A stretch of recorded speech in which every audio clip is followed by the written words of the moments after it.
This is a WMUR Commitment 2020 special in partnership with the New Hampshire Institute of Politics.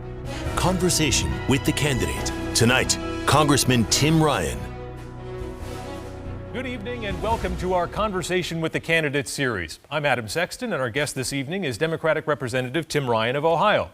We'll be getting to know the congressman tonight and where he stands on key issues. At the start of our show, I'll be asking the candidate some questions, and then after a break, we'll have our studio audience ask their questions in a town hall format.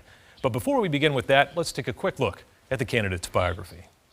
Tim Ryan was born in Niles, Ohio in 1973 and went to John F. Kennedy High School in Warren, Ohio.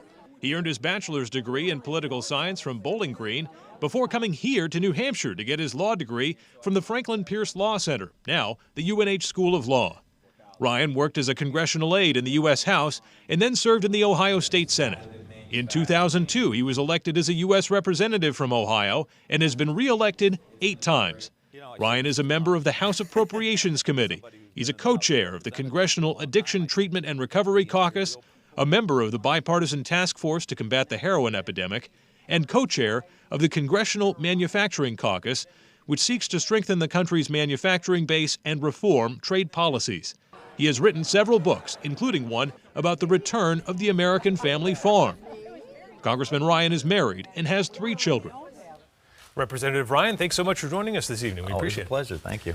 So you jumped into the race, and we've got this growing field of Democrats. I think 16 officially now, with more to come, heading towards 18 to 20.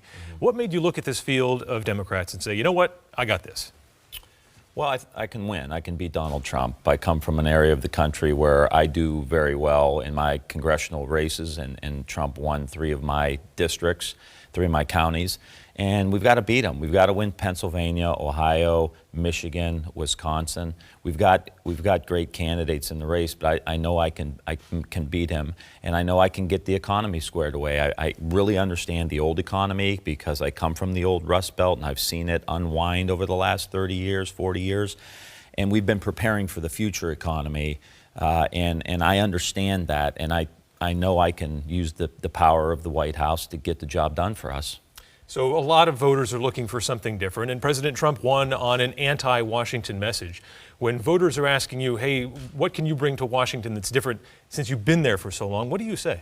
Well, unite the country. I mean, I get along with Republicans very well. Again, I represent a district where I did well, and a lot of people went and voted for Donald Trump. We're not going to get anything done if we don't come together. You can have the best 10-point plan on education, the economy, whatever it is. If we don't unify, we're done.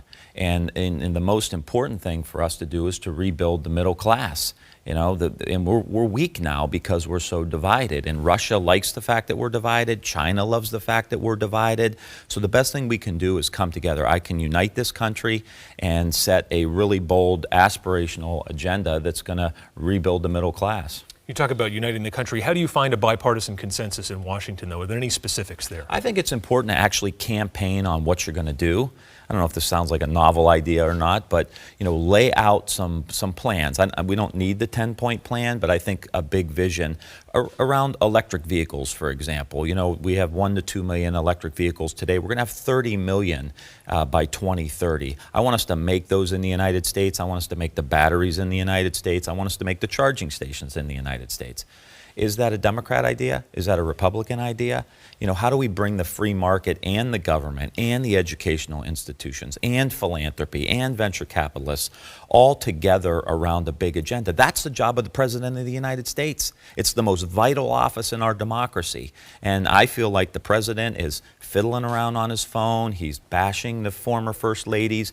Meanwhile, the middle class is eroding. And the President's got to set a big vision and bring people together to get it done. You mentioned that the president did well in parts of your congressional district in 2016. He did so on a message of Make America Great Again. Do you agree with that message? Well, we're falling behind. I think the underlying currents of that, we're not doing well. The middle class is not doing well. The top 1% controls 90% of the wealth in the country.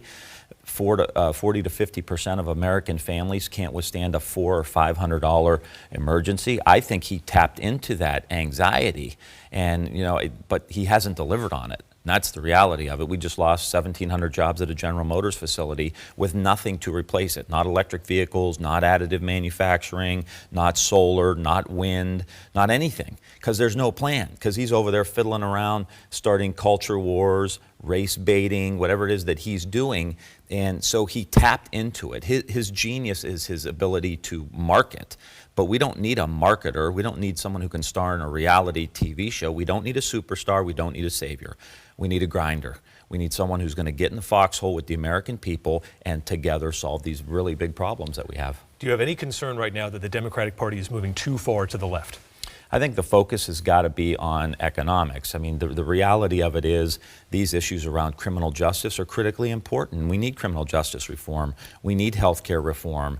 You know, we just got to have a broader conversation, but the thrust of our conversation has to address the economic anxiety that average people are feeling today. I can't explain enough to people, and I don't have to in places like New Hampshire and Ohio, but in the Beltway and in some of the financial centers, they don't understand the level of anxiety. We got the GDP and we got the stock market. We need to figure out what the national stress level is. What's the national anxiety level today? It's huge. And the economy's doing super well, supposedly, and the stock market's doing well, and unemployment's low. But yet the anxiety level's high. What's it going to be like if the economy takes a downturn? That's my concern. And if our message as Democrats is not a robust, we are going to rebuild the middle class. We are going to cut workers in on the deal. If workers who work hard, play by the rules, who take a shower after work, don't trust the Democrats, we're not going to win the presidency. They will trust me, and I will get them back in our camp, and then we'll have a nice coalition to rebuild the country. Congressman Ryan, don't go anywhere. Right after the break, we're going to have our studio audience join this conversation. Stay with us.